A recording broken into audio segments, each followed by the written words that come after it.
Weekend காலையில் அவசர நேரத்தில் எப்போவும் இட்லி தோசைக்கு பதிலாக இன்றைக்கி ஒரு கிச்சடி தான் செய்ய போகிறோம். ஒரு கப்பு ரவை எடுத்திருக்கேன். ட்ரை ரோஸ்ட் பண்ணுவோம்.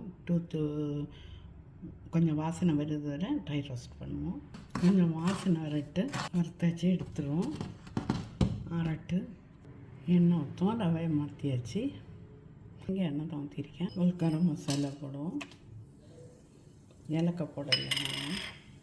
ஒரு மீடியம் சைஸ் வெங்காயம், கொஞ்சம் முந்திரி போட்டு கொடுப்போம். உங்களுக்கு வேண்டான்னா ஸ்கிப் பண்ணலாம். வீட்டில் சில வேலை இருக்காது, அப்பவும் போடலாம். எல்லாம் போட்டால் தான் அந்த உப்புமா கிண்ட முடியும்னு இல்லை, அல்லாமலும் செய்யலாம். அதுக்கு நம்ம பாட்டி தாத்தா எல்லாம் இதெல்லாம் போடாமல் தான் செஞ்சாங்க. நிறைய போட்டால் பிடிக்காது. ரைசின் போட்டால் தான் பிடிக்கும் எனக்கு. பிரியாணியில் நிறைய ரைசின் போட்டு தான் பிடிக்கும். முந்திரி போட்டால் எனக்கு அவ்வளோ பிடிக்காது. அதனால் நான் கம்மியாக தான் போட்டிருக்கேன். இது வேணால் கூடுதல் போட்டுக்கிடணும். அதனால பச்சை மிளகாய் 4 பச்சை மிளகாய் போட்டிருக்கேன். கொஞ்சம் கருவேப்பிலை போட்டிருக்கேன். தக்காளி கூட ஒரு தக்காளி, பெரிய தக்காளி,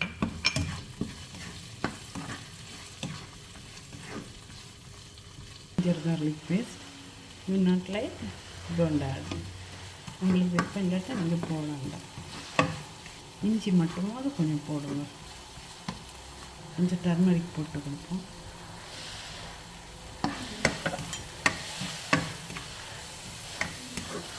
நோண்ட மல்லி இலை, புதினா கொஞ்சம் தாராளமாக போட்டு கொடுப்போம். அடுத்தது காய், வெஜிடபிள், உங்களுக்கு பிரியமான வெஜிடபிள் போட்டுக்கோங்க.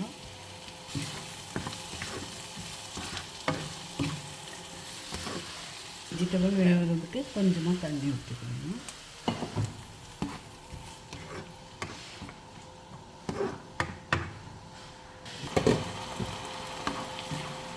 பீன்ஸ் எல்லாம் போட்டிருக்கனால கொஞ்சம் வெந்து தான் எடுக்கணும். நல்லா கச்சா பண்ணுறது.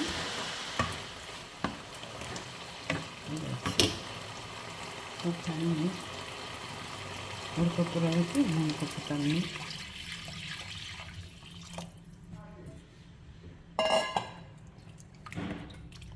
உப்பு செக் பண்ணிவிட்டு ஓகே மூடியில் கொதிக்கட்டு. சும்மா உங்களுக்கு பிடிக்குன்னா பிரியாணி மசாலா ஒரு 2 பிஞ்சு.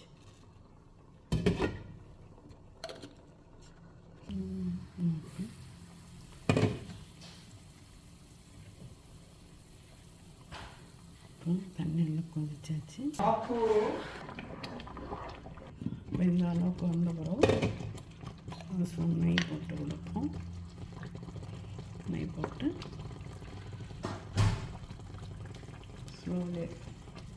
ரொம்ப ஸ்லோவில் வச்சு ஒரு 4 மினிட்ஸ் அப்படி இருக்கட்டு. அப்புறம் பார்க்கலாம்.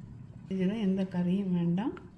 ஈஸியாக டக்குன்னு செஞ்சு சாப்பிடலாம். அவசரமாக எங்கேயாவது போகிறோம், காலையில் இப்போ சீக்கிரமாக பிரேக்ஃபாஸ்ட் வேணும் கேட்குறவங்களுக்கு இந்த மாதிரி செஞ்சு கொடுங்க. ட்ரை பண்ணிவிட்டு ஷேர் பண்ணி சப்ஸ்கிரைப் பண்ணுங்கள். Have good day to all. நம்ம ரெடி ஆகியாச்சு. நல்லா மிக்ஸ் பண்ணி விட்டுருவோம்.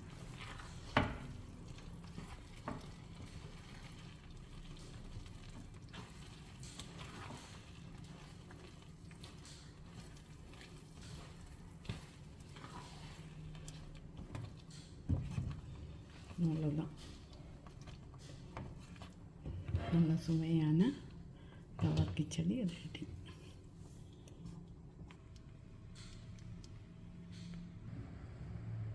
சுவையான ரவா கிச்சடி ரெடி ஆகிடுச்சு. வாட்ச் ஃபுல் வீடியோ கொஞ்சம் கிளிக் பண்ணி